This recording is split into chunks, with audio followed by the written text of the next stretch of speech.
اور جب انہوں نے پرندوں کا جائزہ لیا تو کہنے لگے کیا سبب ہے مجھے ہدہد نظر نہیں آتا؟ کیا کہیں غائب ہو گیا ہے؟ میں اسے سخت سزا دوں گا یا ذبح کر ڈالوں گا یا میرے سامنے اپنی بے قصوری کی واضح دلیل پیش کرے۔ ابھی تھوڑی دیر ہوئی تھی کہ ہدہد آ موجود ہوا اور کہنے لگا کہ مجھے ایک ایسی چیز معلوم ہوئی ہے جس کی آپ کو خبر نہیں، اور میں آپ کے پاس ملک سبا سے ایک یقینی خبر لے کر آیا ہوں۔ میں نے ایک عورت دیکھی کہ ان لوگوں پر حکومت کرتی ہے اور ہر چیز اسے میسر ہے، اور اس کا ایک شاندار تخت ہے۔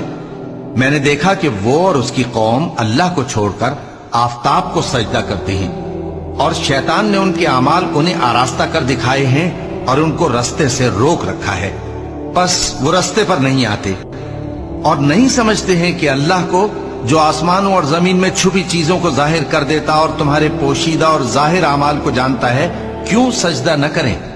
اللہ کے سوا کوئی عبادت کے لائق نہیں، وہی عرش عظیم کا مالک ہے۔ چونکہ آیت سجدہ تلاوت کی گئی ہے لہذا سامعین پر سجدہ واجب ہے۔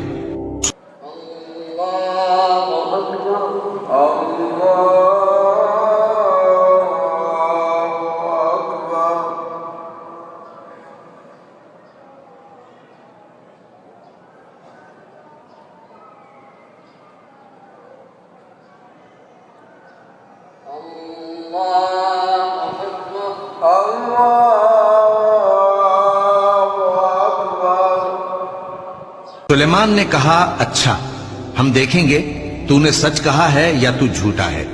یہ میرا خط لے جا اور اسے ان کی طرف ڈال دے، پھر ان کے پاس سے ہٹ جانا اور دیکھنا کہ وہ کیا جواب دیتی ہیں۔ ملکہ نے کہا کہ دربار والو، مجھ تک ایک نامہ گرامی پہنچایا گیا ہے، وہ سلیمان کی طرف سے ہے اور مضمون یہ ہے کہ شروع اللہ کا نام لے کر جو بڑا مہربان نہایت رحم والا ہے، بعد اس کے یہ کہ مجھ سے سرکشی نہ کرو اور مطیع و فرمانبردار ہو کر میرے پاس چلے آؤ۔ خط سنا کر کہنے لگی کہ اے اہل دربار، میرے اس معاملے میں مجھے مشورہ دو، جب تک کہ تم حاضر نہ ہو اور صلاح نہ دو میں کسی کام کا فیصلہ نہیں کیا کرتی۔ وہ بولے کہ ہم بڑے زوراور اور سخت جنگجو ہیں اور حکم آپ کے اختیار میں ہے، تو جو حکم دیجیے گا اس کے انجام پر نظر کر لیجیے گا۔ اس نے کہا کہ بادشاہ جب کسی شہر میں داخل ہوتے ہیں تو اس کو تباہ کر دیتے ہیں اور وہاں کے عزت والوں کو ذلیل کر دیا کرتے ہیں، اور اسی طرح یہ بھی کریں گے، اور میں ان کی طرف کچھ تحفہ بھیجتی ہوں اور دیکھتی ہوں کہ قاصد کیا جواب لاتے ہیں۔ پس جب قاصد سلیمان کے پاس پہنچا تو سلیمان نے کہا کیا تم مجھے مال سے مدد دینا چاہتے ہو؟ سو جو کچھ اللہ نے مجھے عطا فرمایا ہے وہ اس سے کہیں بہتر ہے جو تمہیں دیا ہے۔ حقیقت یہ ہے کہ اپنے تحفے سے تم ہی خوش ہوتے ہوگے۔ ان کے پاس واپس جاؤ، اب ہم ان پر ایسے لشکر لے کر حملہ کریں گے جن کے مقابلے کی ان میں طاقت نہ ہوگی، اور ان کو وہاں سے بے عزت کر کے نکال دیں گے اور وہ ذلیل ہوں گے۔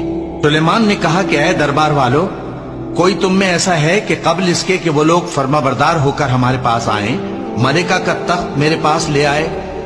جنات میں سے ایک قوی ہیکل جن نے کہا کہ قبل اس کے کہ آپ اپنی جگہ سے اٹھیں میں اس کو آپ کے پاس لا حاضر کرتا ہوں، اور مجھے اس پر قدرت بھی حاصل ہے اور امانت دار بھی ہوں۔ ایک شخص جس کو کتاب الہی کا علم تھا کہنے لگا کہ میں آپ کی آنکھ کے جھپکنے سے پہلے اسے آپ